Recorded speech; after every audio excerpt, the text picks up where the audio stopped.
So thank you very much for having me.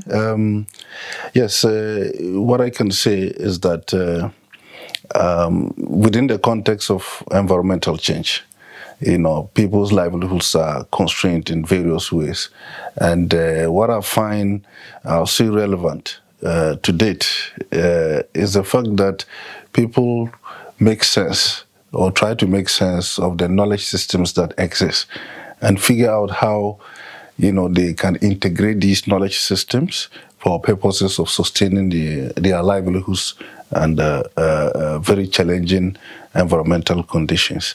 So I think that is one aspect of the work that I did, the research work that I did, that I find still relevant. Another interesting aspect of that research, which I still find relevant today, is the fact that a lot of the innovations that smallholder farmers apply for sustainability, in actual fact, are driven by indigenous and informal networks. In other words, very often you expect that the state would be on the ground, but indeed the state is largely missing on the ground. So people employ informal networks, indigenous knowledge systems, to promote knowledge exchange and application of innovations that are critical to their survival. So I still find elements of the work that I did very relevant today.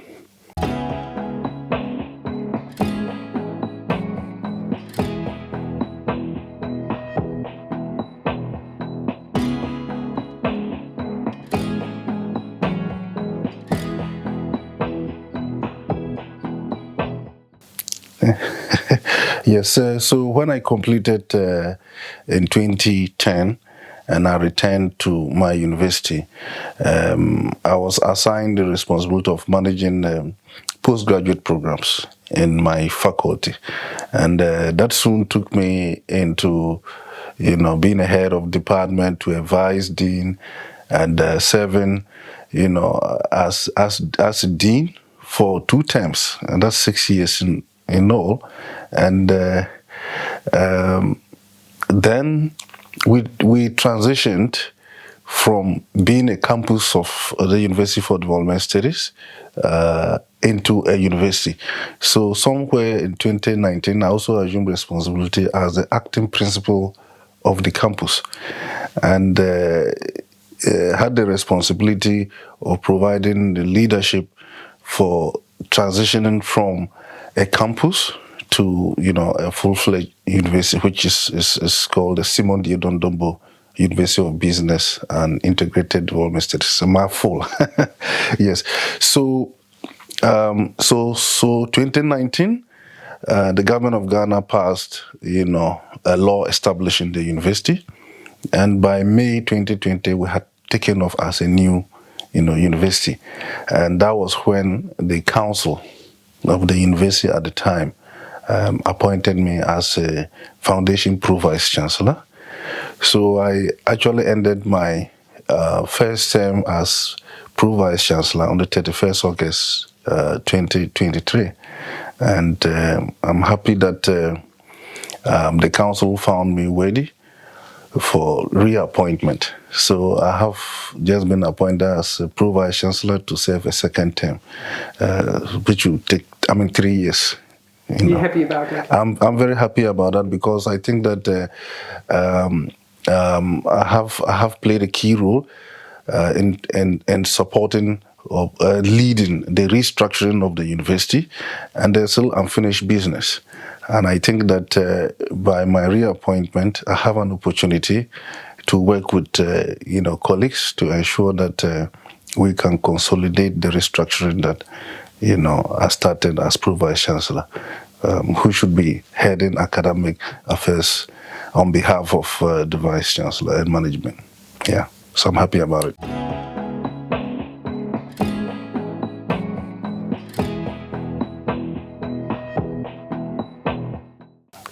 Yes, well, I would say that because of my training background, I was already exposed to interdisciplinary training. What I found quite interesting here was, the fact that in terms of access to literature, up-to-date literature in the field, and interacting with, a wide diversity of professors from different backgrounds, and then also colleagues from different backgrounds, helped me to appreciate not only interdisciplinarity, but how that is very critical, especially in transdisciplinary research approaches.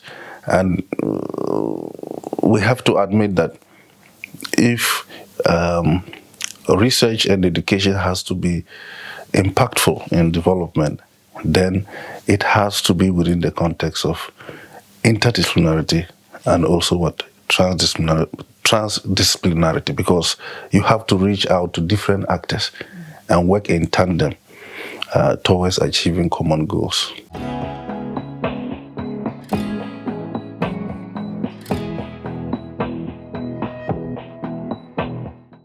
Yes, interestingly, yes, I'm still in touch with ZEF, Center for Development Research, and that is the reason why I'm here. I think that since I left, I have cooperated with Dr. Wolfram, who was my tutor, and by the way, Professor Solvay Gerke was my supervisor, my lead supervisor when I did my PhD. So I think a kind of special relationship started, and we began to write together. And so I have been connected with ZEF through the GGCDS project, but in a very profound way, the West African Center for Sustainable Rural Transformation, which we have been implementing since 2017. In fact, at this point, I'd like to say a very big thank you to the DAAD, because this is the West African Center for Sustainable Rural Transformation is funded by the DAAD. And through their funding and support, we have worked, with ZEF and other partner universities in West Africa. So SD Dombo University, the University for Development Studies, and Abdul Mumuni University in Niamey.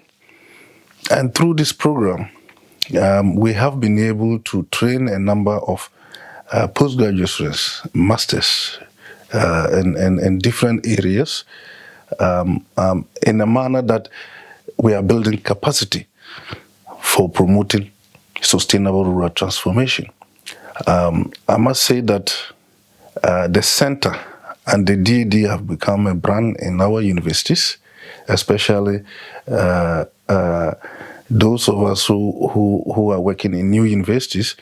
And so I have said that the West African Center for Sustainable Rural Transformation and the sponsorship that we have from the DAAD, working with ZEF, have become profound in our internationalization drive. So not only in training postgraduate students, but when it comes to promoting internationalization, this center has been at the forefront in our universities. And so it's something that we are very happy about it.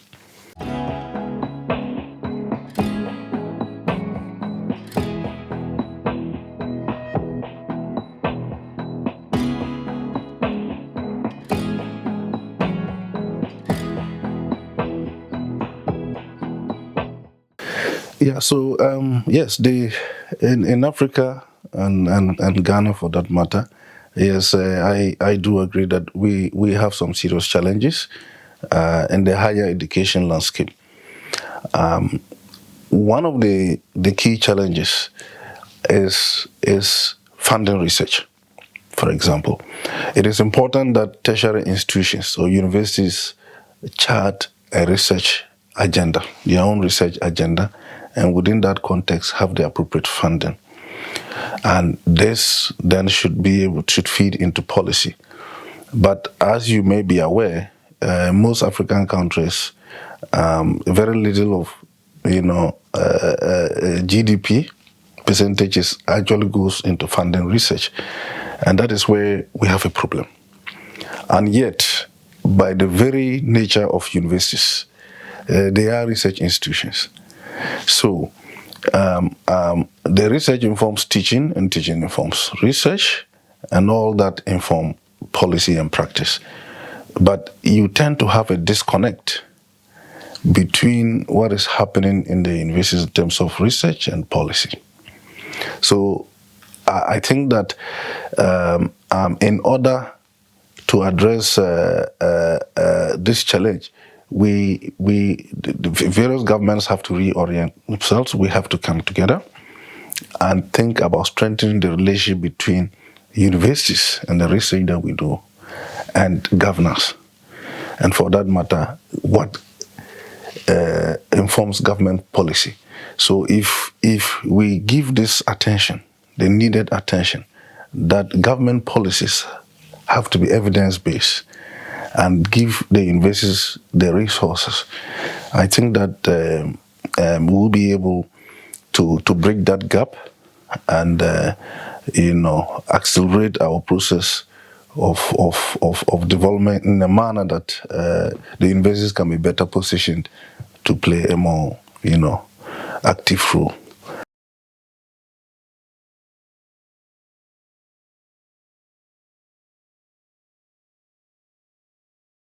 Yes, it's always a process. The discourse is ongoing. It has to take commitment and policy to kind of provide that kind of funding and ensure that there is a very strong working relationship between universities and the government. Okay, and until we do that, we will be constrained in terms of the kind of policy frameworks that we tend to be promoting. I think that we are doing quite well in the area of training. Redesigning our curricula in such a way that it can be more responsive to the human resource needs of our countries. We are doing quite well there, although there are still questions about trainings that still do not meet industry needs. But as a process of self-response, reflection, most universities are beginning to redesign their programs in such a way that we are responding to the critical human resource needs that we need for development. But when it still comes to the relationship between research and policy, I think we need to do more. First, by funding research, and secondly, strengthening the links between research and policy.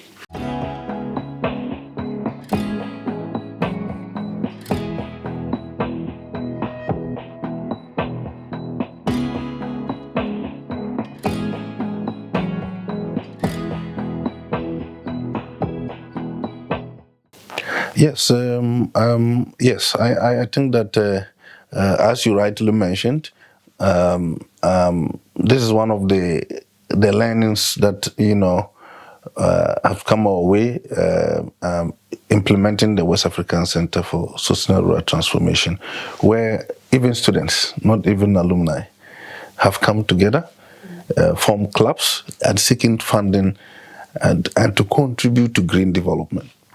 And that movement actually started from our partner university in Niger, Niamey. And we've been very proud of what they've done. And through their self-initiative, they have raised funding to support needy communities to find a way of improving their livelihoods. I must say that our alumni also we are yet to do a tracer study that will help us. Though we are not old, I think that the center has made, a significant impact already in terms of where our alumni work and what they are doing to support, the change we also desire. Badly, some of them are in the universities as lecturers. Some are running NGOs. They are in development practice. Others are in, mainstream governors, like the local government authorities, and doing extremely well. And so we are very proud and motivated to want to work, harder. And let me say that, and all this is because of the collaboration with ZEV and DAAD funding. And let me say that, in fact, beyond that, I am, in a way, say that I'm an alumnus of DAAD. My university, I don't have the numbers, but close to a quarter of staff with PhDs, which is the career qualification, were sponsored by the DAAD. And I have been reflecting about this, and of course, for that matter, the universities, partner universities here in Germany, like ZEV, which has become, a place so comfortable to work in and to engage with, researchers, etc. I think that these are some achievements that we need to be reflecting over.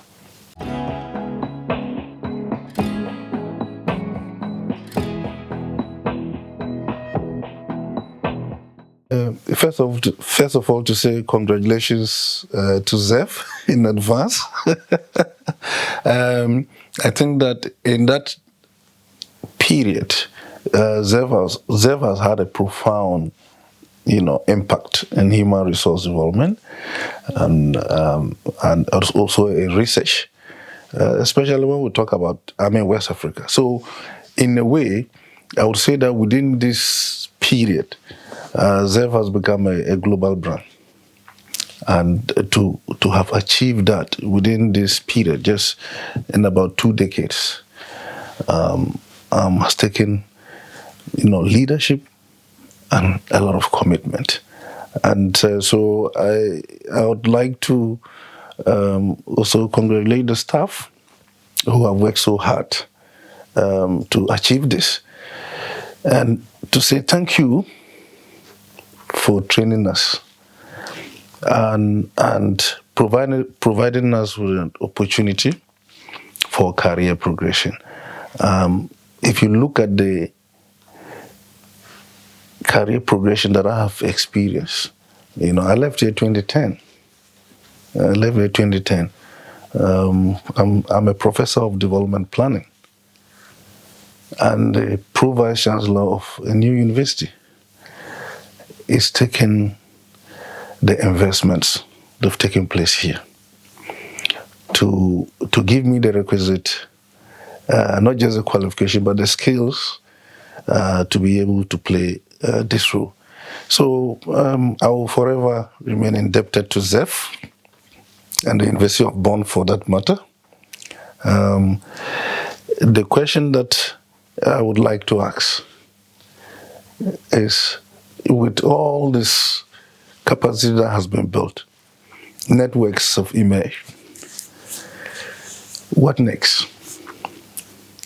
And I will look forward to the possibility to pose this question to all the key stakeholders that the Center for Development Research has worked with,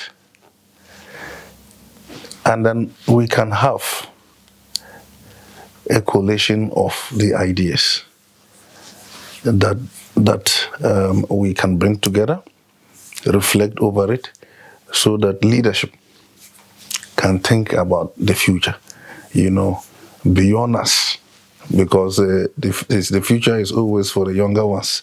So how do we build on the kind of impact that ZEV has achieved in just about 2 decades?